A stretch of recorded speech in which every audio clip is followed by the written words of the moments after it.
Hi, Mage fans. This is Terry with Mage the Podcast, and before we start today's episode, I'd just like to note that we had a slight recording problem, and Adam's audio sounds a little bit wonky. Enjoy the show. Hello, Mage fans. This is Adam Simpson for Mage the podcast that works hard towards Ascension, so you don't have to. I'm joined today by my co-host, Terry Robinson, and how are you doing, Terry? I'm doing swell. I'm looking forward to the end of the year, and I normally do a how many books did I read this year review, and I looked and I went, wow, I only read about 35 books this year. Normally I'm in the 50s. And then I remembered I read something like 45 game supplements this year. So in terms of whether or not the little owl I remember from elementary school that if I read enough books, I would get a personal pan pizza from Pizza Hut is going to visit, I say with confidence that the adult version of that owl is going to come by and give me pizza, which I have to pay for because I'm an adult now and my parents don't buy me pizzas anymore. I actually remember those on TV. Exactly. Like, Reed, we'll give you terrible food. Today we have another episode of Totems of Magick. We are going to talk about the first tradition book for the Cult of Ecstasy. Before we get right into it, how about those announcements? I have two announcements. I have an announcement and a listener question. The first announcement is that friend of the show, Charles Siegel, and friend of the show and co-host, Josh Heath, are attempting to restart Paradigma magazine. You can submit your materials to them. They're looking for pieces, I think, that are at least 500 words long. It can be rules. It could be custom systems. It can be setting information. It can be a review. Email info@hlgcon.com. That is info at the letter HLGCON.com if you are interested. Also, that information will be in the show notes. So hopefully we get to see that on the Storyteller Vault sometime next year, and we get to see if Paradigma magazine becomes like the official, unofficial magazine of the Mage fan community.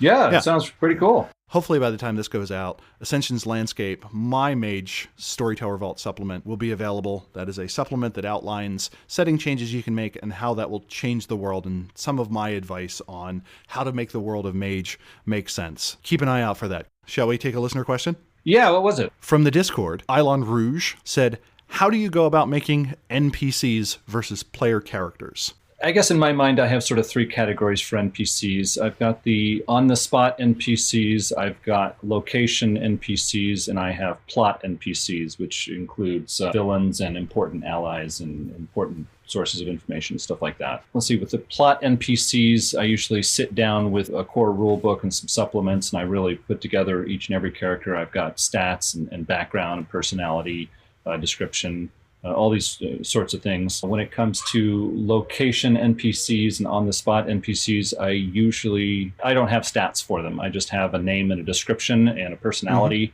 and I run with that. And I keep a short stack of either files on the screen or pieces of paper on the table that is templates, like typical cop stats, typical criminal stats, typical whatever stats. And so when I need stats on the spot for a NPC that the characters start interacting with more, then I just grab one of those templates and run with it from there.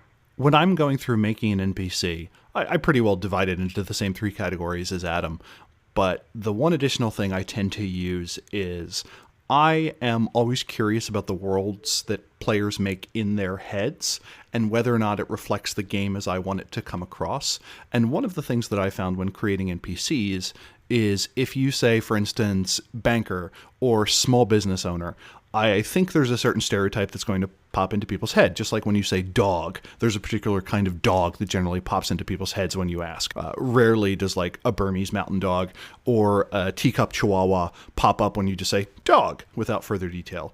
So for me, it is important to build out a realistic world that represents the variety and kaleidoscope of humanity that exists. So I will do, depending on the setting, a little bit of look into the demographics of the area. And generally, I want NPCs to reflect that. I want about half of NPCs to be anatomically male, about half to be anatomically female or presenting as such. I want the distribution of characters in terms of ethnicity or appearance to kind of mirror that of the city. So I'm in Philadelphia, and something like 40% of my characters should be Black or African American. And I try and keep that as a thing because I feel as if those things should be reflected. We have a diversity in our everyday life, and I try and make sure that my game has that. I'm big on random generators. So if we have an NPC that's being introduced for plot purposes, that NPC's job, I'm going to use a random job generator and maybe look at a list of 5 and grab 1 to prevent me from kind of defaulting to certain types. Likewise with height and weight and so on, unless there's a compelling reason for it to be something in particular, I use random generators for all that stuff.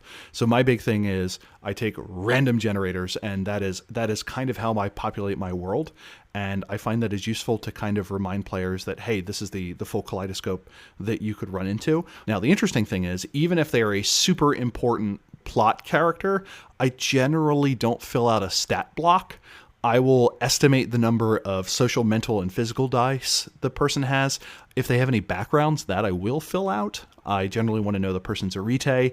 And even for spheres, I may or may not fill that in ahead of time because I like having that as an option as a storyteller. If it's another mage, paradigm is certainly going to be done there, and rough magical level. So that is how we make NPCs. And that's everything for me. Okay. Well, the first Cult of Ecstasy tradition book was written and developed by Satiros Brocato, who at the time was publishing under the name Phil Brocato. And it was put out in 1996. And of course, it's a tradition book, so there's no number on the spine. But not only did it have a foil color, it had a really sort of sparkly, cool kind of cover. So it is fondly remembered by mage fans many years later. Terry, why don't you walk us through the sections of this book? I will. So the Cult of Ecstasy book has, before you get to any other proper content, the first thing it has is a warning, which I appreciated, that says, stop, this book contains controversial subjects. It is a work of fiction, and you have two options. You can act like an adult. You can put on your big person pants and deal with the fact that in the real world, people have sex and do drugs. Or you can close this book right now and put it away. And I appreciated that. And I also like the line, and real life doesn't give soak rolls. And also for mage, generally you don't have a soak roll anyway, unless it's bashing damage more or less. This is one of, I think, 4 warnings that exists throughout the text, which again, I find useful. That we can talk about controversial or extreme material, and hopefully it doesn't follow us back once we leave the table. The next thing we have is the introduction, Fear to Touch, and we are introduced to the protagonist, or the person that we follow around. The character's name is Cassie. This character is afraid of the world, seemingly, until she meets Aria, this character that is this long-haired bohemian type who wakes her up to the world. They share a kiss, and then moments later, the character is seemingly a member of the Cult of Ecstasy. That is the frame narrative for the book. Most of the information is actually given in terms of asides, where the author writes out something like a friendly intrusion, and it explains some of the devices that are going to be used without, as well as a list of stereotypes, true and false. We get, I'd say, about a dozen of these little intrusions throughout it, and it's super useful because the narrative itself doesn't really explain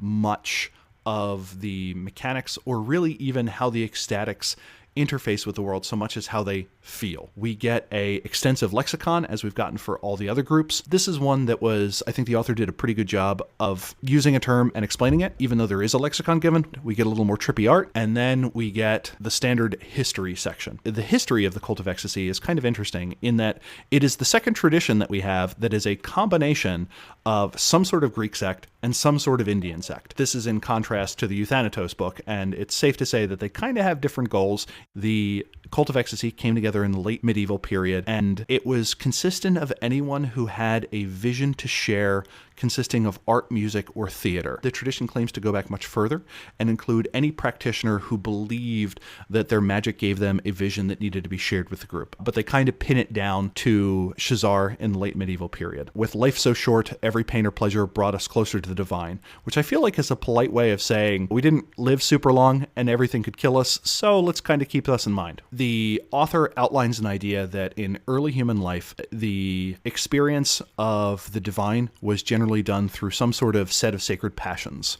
Society organizes, people take these passions to excess, some sort of crackdown occurs, society gets more and more organized, and these practitioners are driven underground until about the 1200s, when the Order of Reason first forms, and in 1400, Shazar travels the world and gathers together people he thinks can enable the unity required to enact on the prophecy Shazar had about what is going to happen if they don't stop the Order of Reason. Shazar has 3 apprentices. They call an initial gathering of ecstatics. 500 of them show, which, if you consider the fact that the world population at the time was in the hundreds of millions in the 1400s, this kind of suggests that there are a lot of ecstatics running around.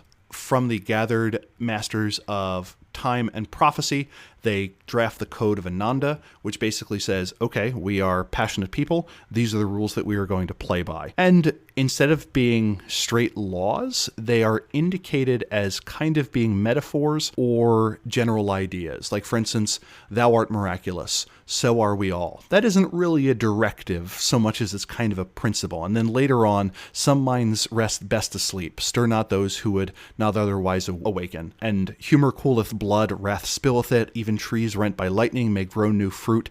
So the Code of Ananda is drafted. Shazar feels that people aren't necessarily following it. He institutes something called the punishment wheel, where when you do something bad, you are forced to relive the experiences of those that you wronged, and it binds your senses to them. Everyone kind of gets the point. Acrides Solonicus is selected to be part of the first cabal. Hillel betrays them. Acrides is disgraced.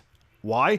He's the prophet. He's supposed to see this stuff coming and did not act on the vision that he was granted.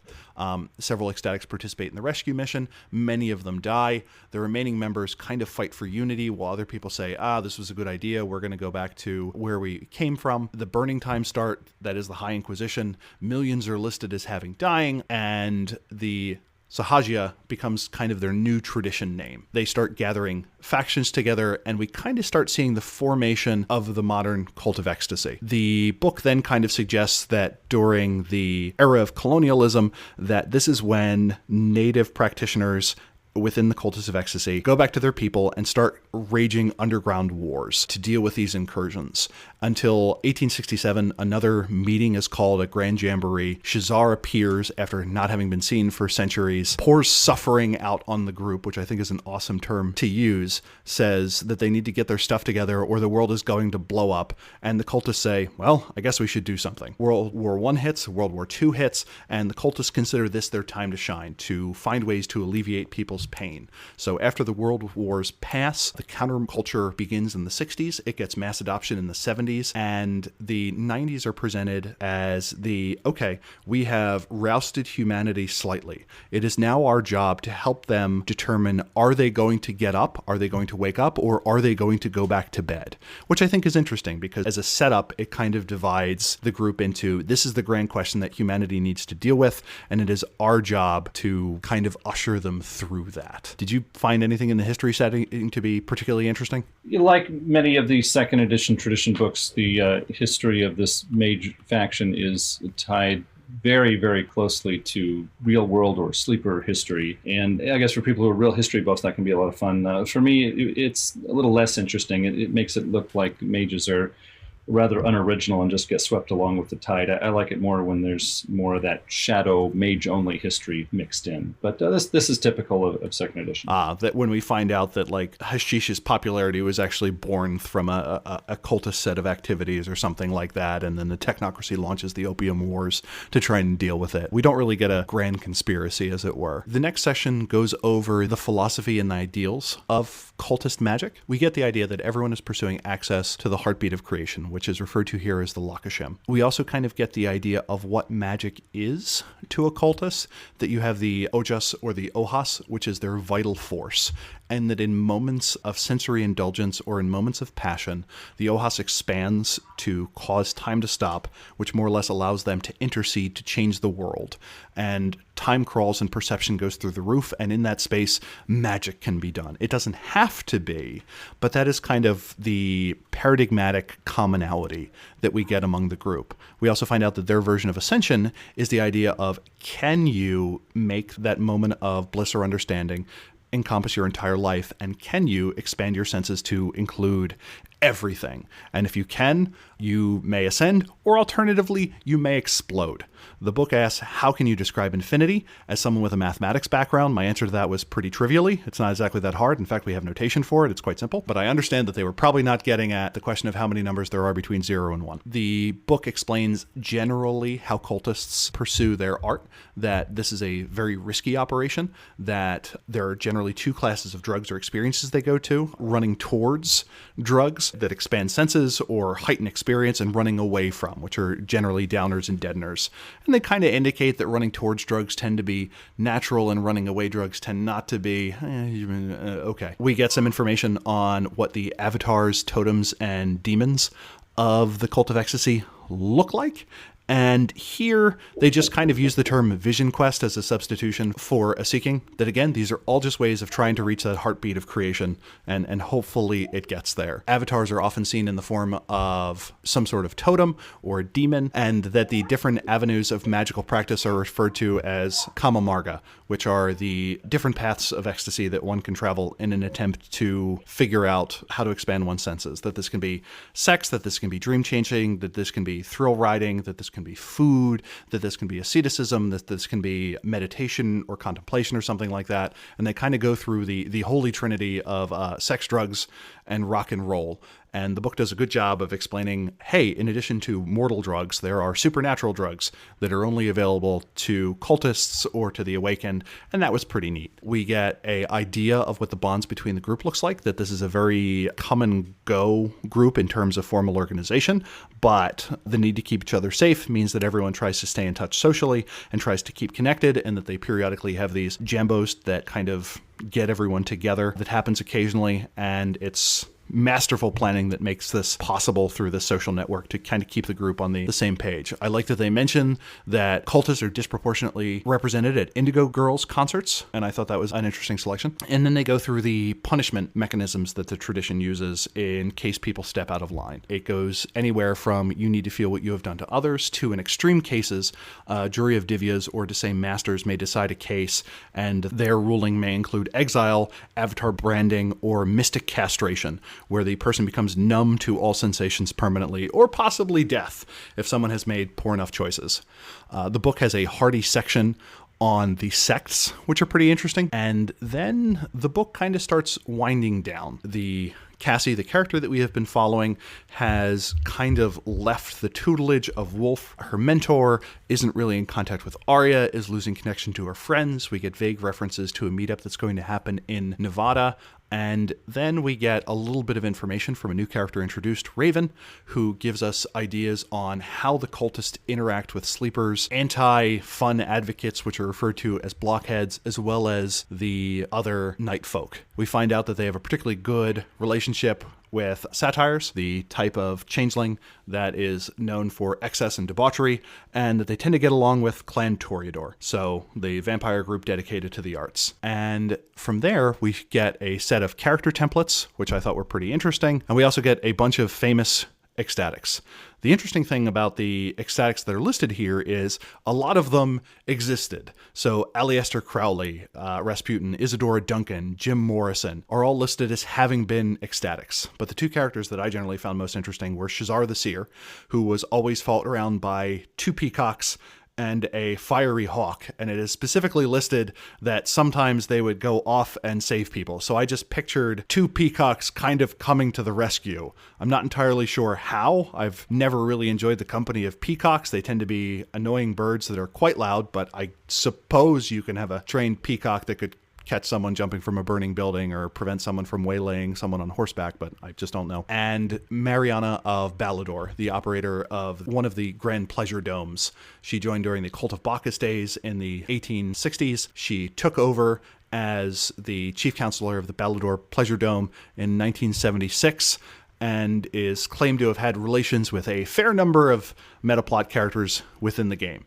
But we get a section on the arts that they use and the focuses. We get a bit on perception-based magic, which I thought was interesting, how to interpret auras, how time sensing can work, what some of the rituals look like, one of the unique spirits that they interface with called zeitgeists, which are embodiments of the time that you could sit down and have a conversation with the 1970s or the 1850s if you so choose. We get a handy selection of rotes and effects, and then finally we get a character sheet, and that is kind of my scenic tour of the book. Well, thanks for that one, Terry. Yeah, just to catch up a bit, Chapter 4 had famous choristers from the past, and as a World of Darkness fan back in the 90s, I thought it was funny to see Rasputin, the Russian monk, yet again. He was a real favorite of White Wolf authors. He was a member of many different vampire clans and different werewolf tribes. Here he is in Mage. I was actually surprised to see him in less of the Mage tradition books. I think he only popped up in one. And when looking at the appendix to this book, I was actually quite pleased with what I found there. It not only mentioned possible foci that you can use for your cultist characters, but it really got into what they're called, what different people call them,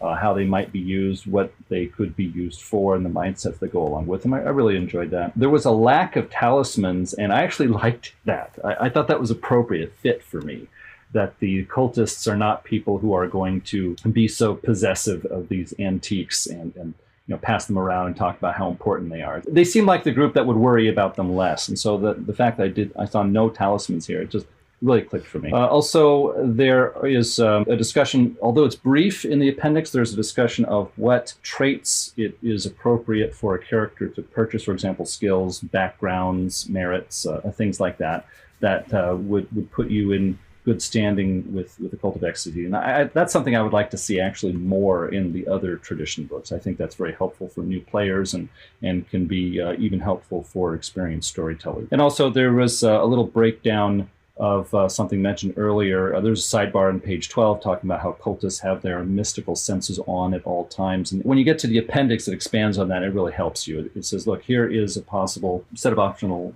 rules you can use so that there are certain things that they are more likely to notice, and you can say that there are other things that they are less likely to notice. And so they can actually have a different interaction with the world. But I thought it was very clever and very helpful to have that in there. So good job on that.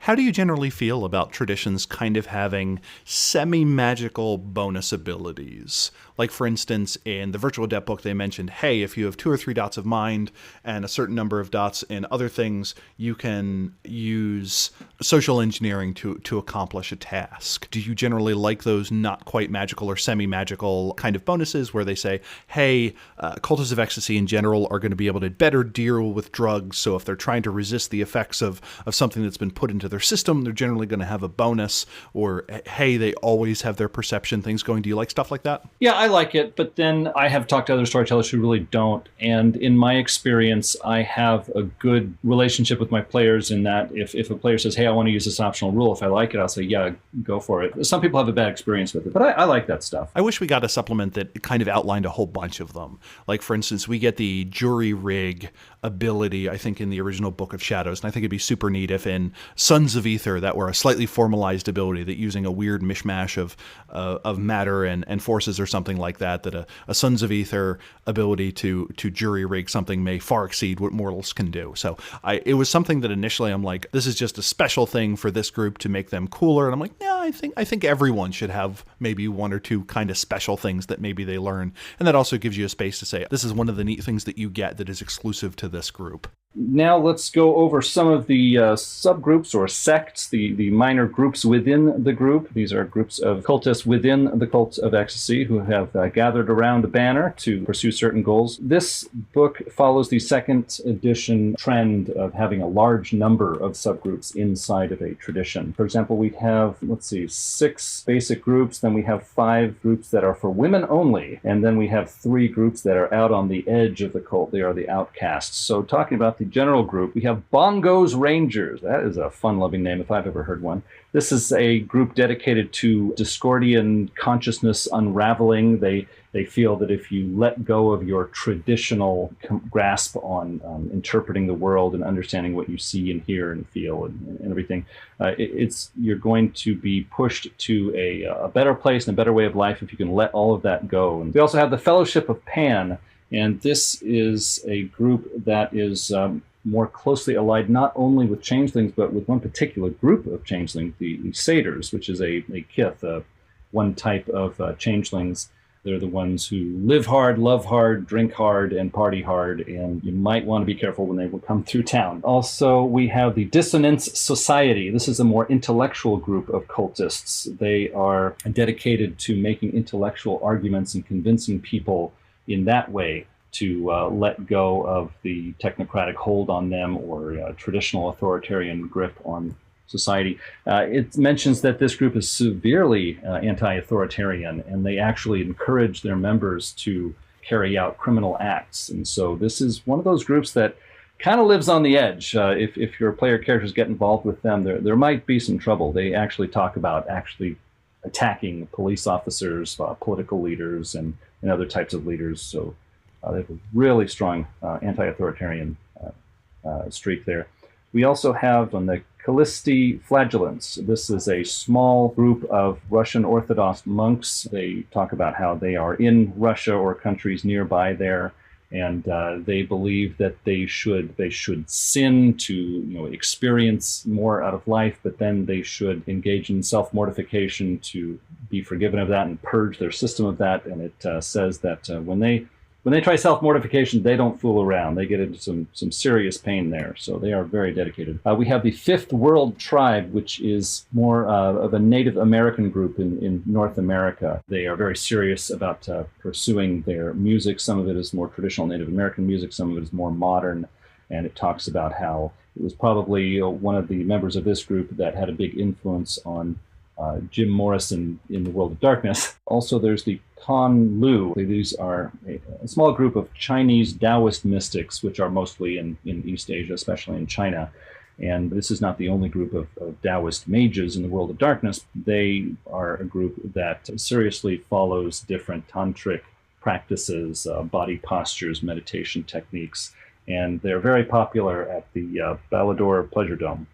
For the women-only group, we have the Urzuli Jingo, which is I hope I'm pronouncing this correctly, the Vodun sect. This is a religious, philosophical group that has ties to what many of us outsiders would call voodoo. It does specifically state that they have a lot of ties with the craft from the Book of Crafts called the Bata, which are a voodoo group. I don't want to offend anyone, but that's the word most familiar to those of us not involved in that group.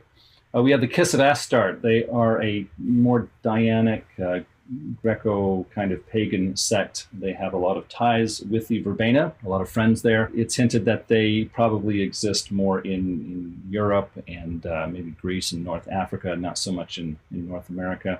We have the Ka, which is a Tibetan tantric group, very small, very secretive. They are a great resource that the rest of the Cult of Ecstasy can call upon in times of need, but for the most part, they are very secretive. We have the Maenads, which are old world Greek followers of Dionysus. It says that this is one of the more dangerous groups. They are more staid and a little more straight-laced than they may have been back in the times of ancient Greece, but still, they still do what Maenads do. They get together, they drink, and they do get dangerous. And so they have hurt people who have gotten too close to their gatherings.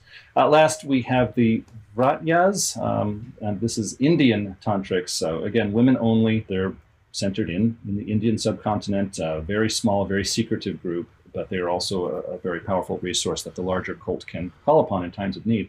Now we get to the Outcasts, and this is interesting because although in the world of mage, we of course know about the Barabi. These are tradition mages or craft mages who turn evil. They join the Nefandi, they go through the calls, and they become very evil, harmful mages.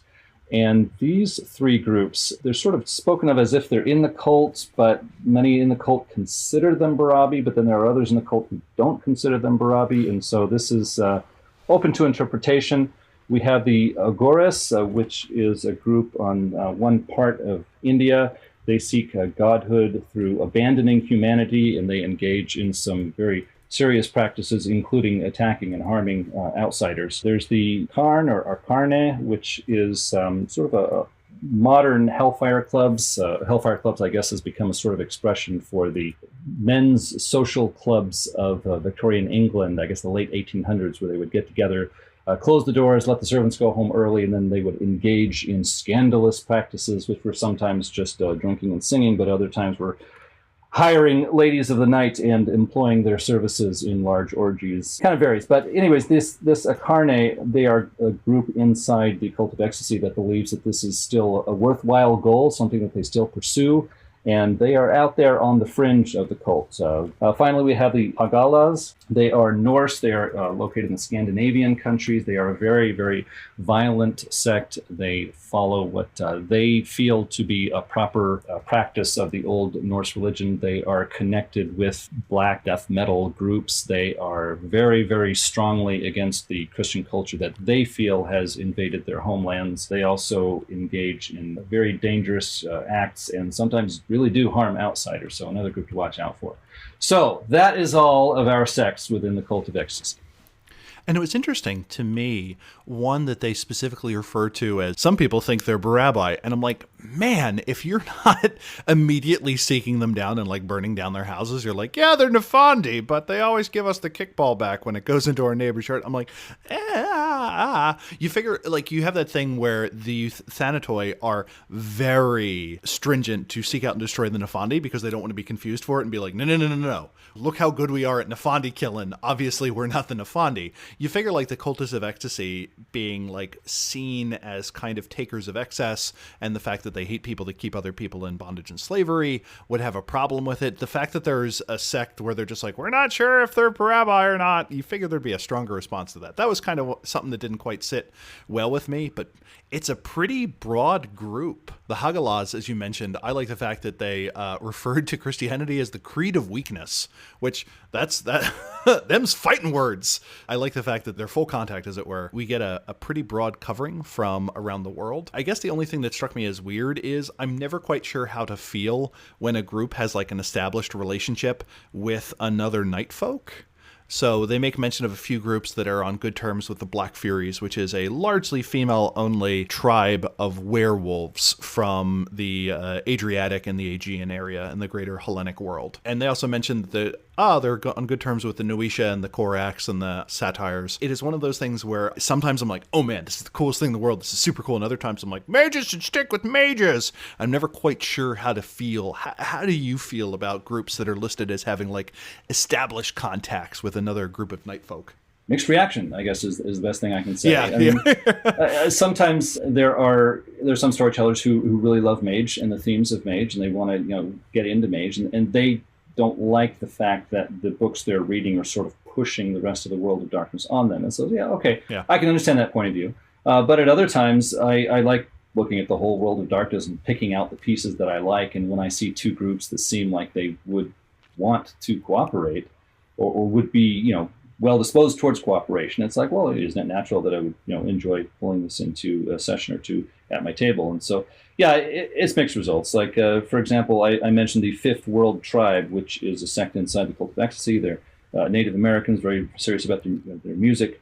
It says in there that they have connections with the Nuisha, which are basically were-coyotes, and the Korax, which are were-ravens, and the Native American werewolf groups. It's like, they know these guys, they hang out with them. And it's like, okay, some storytellers will say, hey, this is a cool thing to bring into my game. And other storytellers are like, I'm not looking for that angle. I'm just going to ignore that. And what I was mildly disappointed by was, my impression is, if any group of mages is going to want to reach out to the changelings and be successful in doing so, I would see that as being the Cult of Ecstasy. And so we get this one particular group called the Fellowship of Pan, and they have a connection with one particular kith among the changelings, which is the satyrs. And it's like, well, okay, I guess that's cool, but I just would like to have seen at least a paragraph or something about how there's a lot of cultists who have reached out to a lot of different changelings, and the two groups have. I see there being reason for cooperation and an ability to understand and benefit from being together. And so, I don't want to push that on a storyteller who doesn't want to do that, but any storyteller who has any kind of interest in changeling, it's like, wouldn't this be a cool get-together? Likewise, I was kind of interested in at least a mention to the fact that in Wraith, pathos is your power. That is your quintessence. So being drawn to centers of strong emotion and passion, albeit specifically, is kind of a thing for them. I thought that there might be some small cultist group that would have, or they'd have thoughts on them, or say, these are things we do engage with, and these are things that we don't. A little bit more on interfacing with other night folk would have been nice. Yeah, I agree on that one.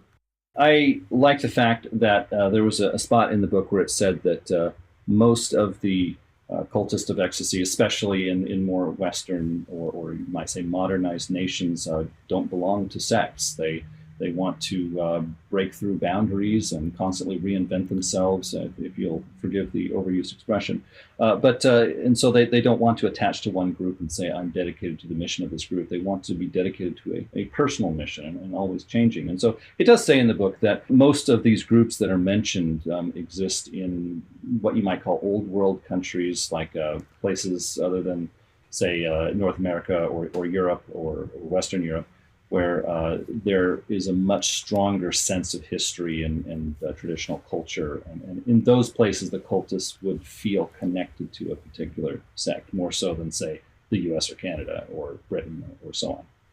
I looked through a lot of the sect, and one of those things it did to me was, oh man, a bunch of these are super interesting. I would never let a player touch that with a 10-foot pole, though.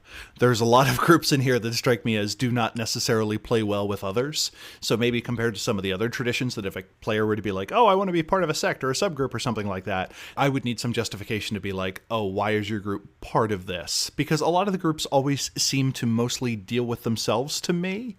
Like, a lot of them had internal rather than external missions. A lot of these are pursuing some sort of like internal quest for ascension or internal purification as opposed to an external one.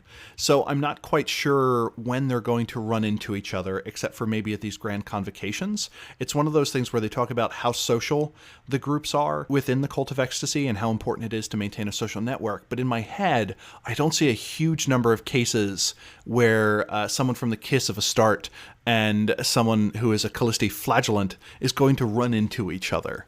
So it's one of those things where internally it feels more disparate than some of the other groups, which again is fine. Like, at the end of the day, every member of the Society of Ether or Sons of Ether is a scientist. So we're all kind of on that page. So I can see that as being easier to have cross-group communication, or if you're the virtual adept, you're probably doing something with electronics or computers or communication. But with this group, it's one of those ones where it feels especially spread.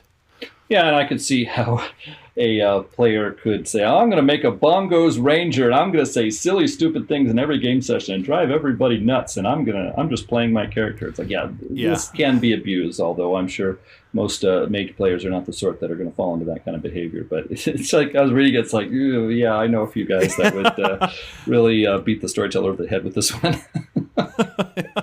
It's one of those things where, like, oh, I'm just playing my character. Okay, you need to pay for the pizza then next time if we're going to have to put up with this at a minimum. And then we can go from there.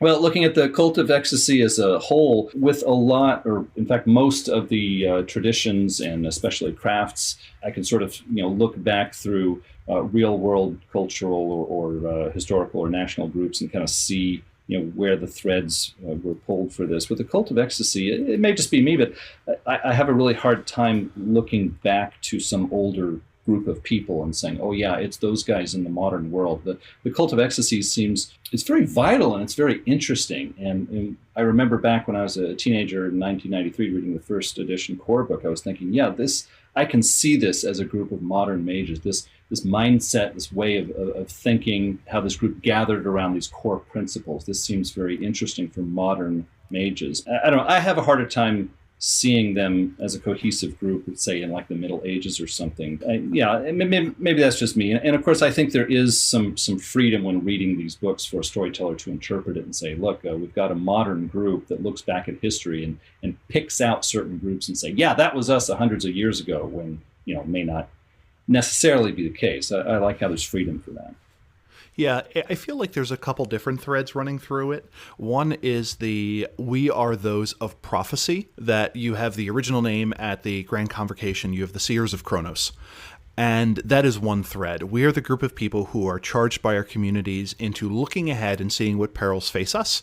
And I can see myself, if I were a cultist around the time, saying, this is my job in the community, and I can identify other people with that same job.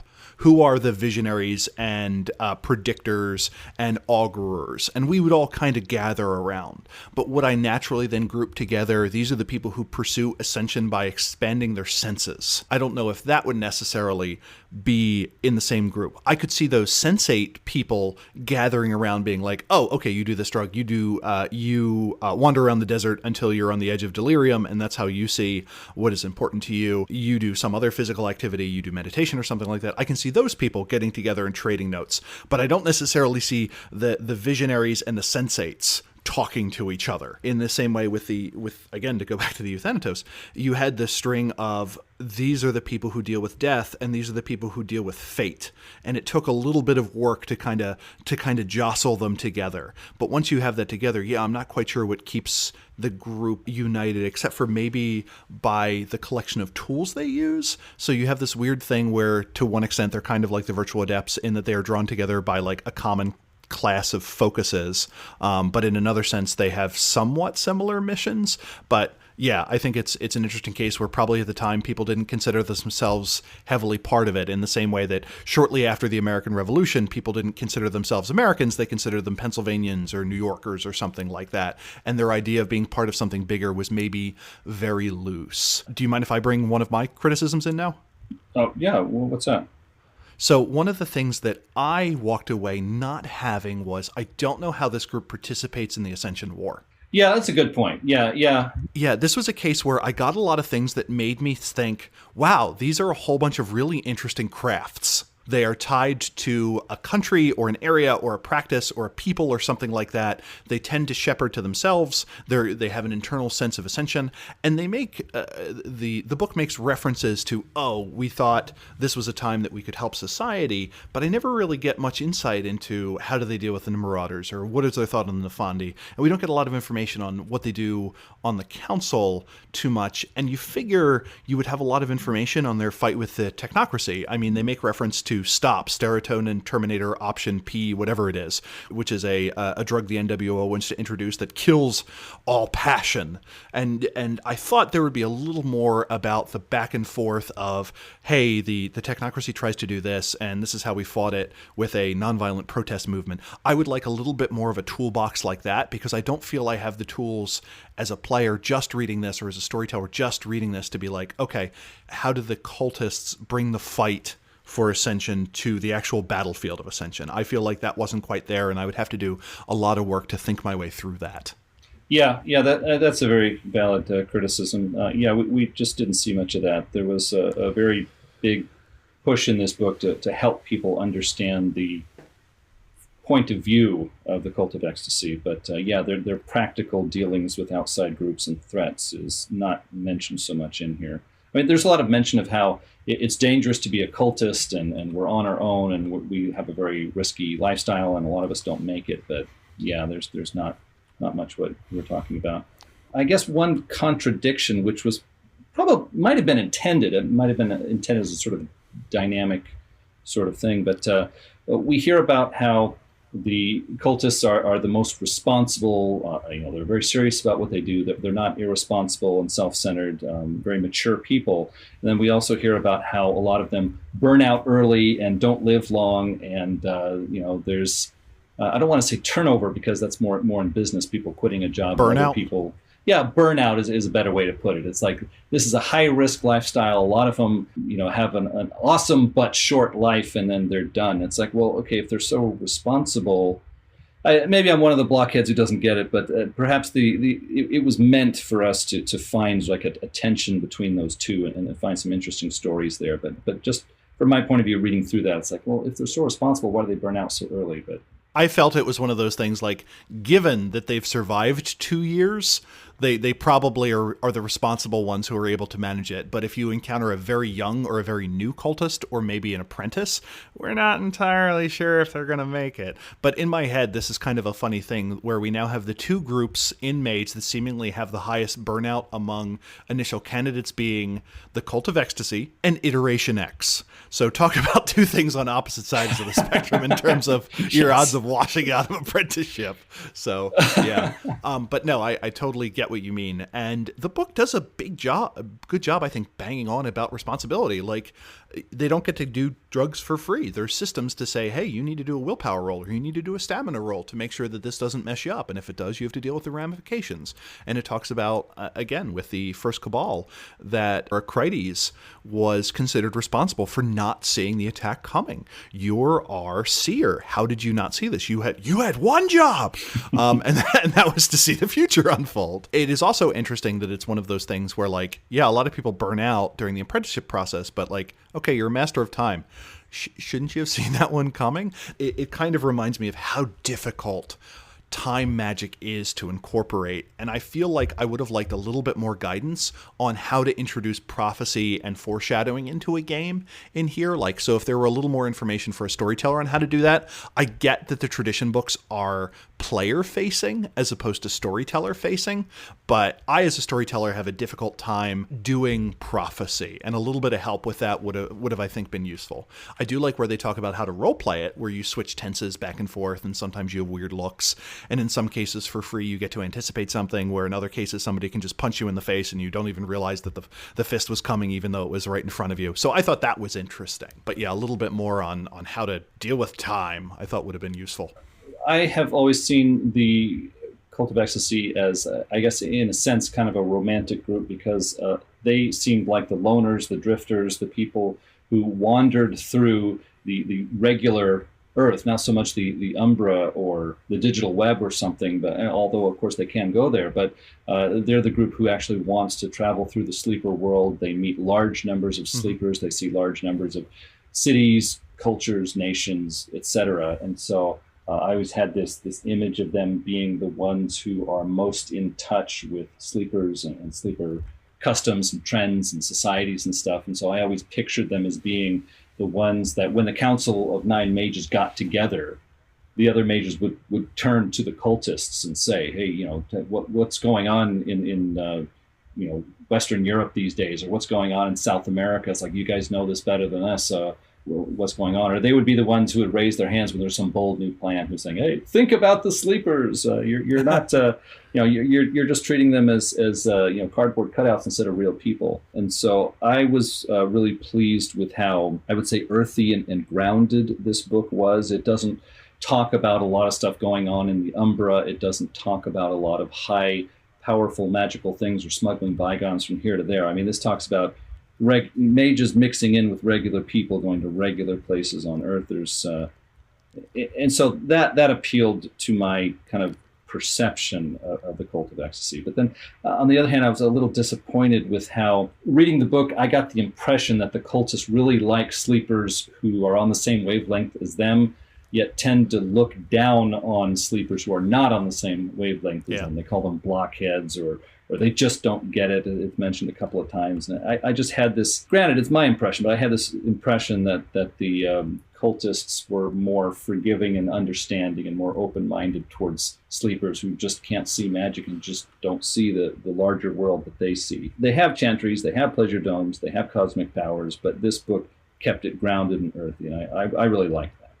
On the flip side of that, I do talk to a lot of mage fans who kind of smirk when they hear about the umbral chantries that are called pleasure domes, which are run by the Cult of Ecstasy. They say, boy, if there isn't teenage wishful thinking, that has got to be it. And you know what? As a serious mage fan, I just want to say that a lot of people don't understand the potential of a really good pleasure dome. I mean, I can't think of a better addition to any neighborhood than a functioning pleasure dome. And to prove it, Terry and I have decided that we are going to get the funds together, but we are going to make a Mage the Podcast pleasure dome. We're going to need some help here. Those of you listening, if you are between the ages of 21 and 40, are unusually good looking and willing to work for minimum wage, we've got a job for you, and we just can't wait to hear from you. Yeah. I wanted them to be like, pleasure dome is a figure of speech. They're actually rectangular and not dome-shaped at all. Or alternatively, like, no, that's actually what we call it, but we all just go there to do our taxes. Kind of like the way the virtual adepts are like, no, this computer isn't binary. It's trinary. Yeah. And they'll be like, oh, what do you do when you're in the Umbra? And it just shows like a whole bunch of cultist seers like punching demons. And you're like, yeah, we're in a pleasure dome. Yep. Mm-hmm. Just whole time meditating. And then they just use that to cover the fact that they're like badass temporal umbral assassins or something like that. I can totally get behind that as a thing. Well, all joking aside, I can see how some mage fans would be a bit confused. It's like, is every cultist chantry called a pleasure dome, or are there some that are called chantries and others that are specifically for the pursuit of pleasure, and those are the pleasure domes? It's like, okay, I guess the storyteller can rule on that as they want. I've always seen the pleasure domes as being very few in number, and they are actually places where they try to pursue pleasure very seriously, but then they have other chantries that are cultist chantries, but not pleasure domes. But of course, you can interpret that as you will. Or you have different dome types where you're like, this is a new chantry, it's just a dome. And right now it's a under construction dome. Over there is a monotony dome. Over there is a meditation dome. This one is a somewhat enjoy yourself dome, but not too much because we have to be out by 8 p.m. because of the lease agreement dome or something like that. Yeah, well, the tradition book says that it's not just pleasure that the cult pursues, it's greater sensations, and there's actually illustrations and text to back up that they also pursue pain as broadening the mind. So do they have pain domes? And am I at any threat of accidentally stumbling into one? Yeah, that's one of those things where it's like, yeah, I want a character with high charisma and high stamina. Now, we're talking about these things. The only thing that I felt was, I can't even call it an oversight, but having read this and having read the Akashic Brotherhood book, one of the things that came across to me when I think of real-world mystical practices is generally when you are doing something to expand the senses, it is to lose yourself. It is to disindividuate, is to lose a sense of self and to in some way be tied to the cosmos. But here, everything here felt like it was focusing on the individual's pleasure or experience, that the goal is to very much maintain a sense of self, but during that period to poke the Lakashim, the heartbeat of creation. So my curiosity is... instead of losing yourself, it's to intensify your sense of self. A larger self. So I am curious if I am a magical practitioner who believes that I want to obliviate, that I want to get rid of my sense of self and just kind of merge with creation, with that being the goal, as opposed to take in the sensations of creation. Where do I go? And I guess my default would be to say the Akashics or something like that, but I feel like that's a place that isn't quite outlined and that has a lot of real-world analogs in terms of the notion of losing the self to something else. I'm not sure where that goes now. The only real weakness that I saw was I thought the narrative that we followed of Cassie was kind of thin. It was an emotional personal experience, and there's a difficulty in trying to explain to someone through text what the mind-altering experiences of doing LSD or shrooms is like. And the book didn't quite have a space to kind of explore that. So I didn't find Cassie's journey to be too compelling, and in some parts it chewed up a lot of space. Also, there were times when the character was trying to convey something about how the enlightened world worked or the awakened world worked, and specifically says, I'm not really sure about this. And I understand that is true to what that character would likely experience in that, but we as players kind of want more information. The example I'll bring up is that they didn't really talk about the other traditions too much. And I feel like that is something that a tradition book really needs to cover. So Cassie's journey, I didn't find that compelling. I thought it got across some of the emotional beats, but if I were a storyteller and I were to play out those emotional beats, I would only be able to do it in like a one-on-one chronicle. Like even if it were a group cultist thing, like you have the idea that the group is going to stay together in some way. It's super hard to role play a group that's getting together and falling apart and so on. So I just felt it was a lot of words sent to get across comparatively little. And that was pretty well my only criticism that I have of this. That and the curiosity about where selflessness falls in. I thought the art did a pretty good job of conveying things. This was the second book in the list of books that Terry didn't feel comfortable reading in the workplace. So this was strictly during downtime. But hey, that's what they're getting across. Yeah, definitely. I've said before that I prefer to have a sort of framing narrative that allows for more in-character voices for the sections of the book that are in character. And in this case, it seems like the author wanted to really focus in on one character's experience and show the transformation that character went through. And it certainly did do that. But as I've said before, I like it when there are more voices being heard in the in-character sections. And so, like you've said, that does come with its weaknesses. One thing that I did remember before we move on is back in the 90s, I was active online with a lot of other Mage fans, and I remember a lot of people coming away with a strong impression that in the story, the main character, Cassie, interacts with another woman who is... It hints very strongly she's a member of the Cult of Ecstasy called Arya, and Arya is the one who kind of awakens her and brings her into a fuller realization of what she can do, and also introduces her to Wolf, who becomes her mentor. A lot of fans were saying that, it's hinted so strongly here that Arya is the avatar of Cassie, who has like physically manifested. And it's not spelled out distinctly in the book, and so people disagree, but it's fun to hear the conversation going back and forth. As I read this book a second time, I had that in mind, and I, of course, can't speak for the author, but I got the impression that there may be some substance to that may have actually been Cassie's avatar that materialized to give her that extra nudge that she really needed, and then sort of backed away as she grew into her own as a cultist.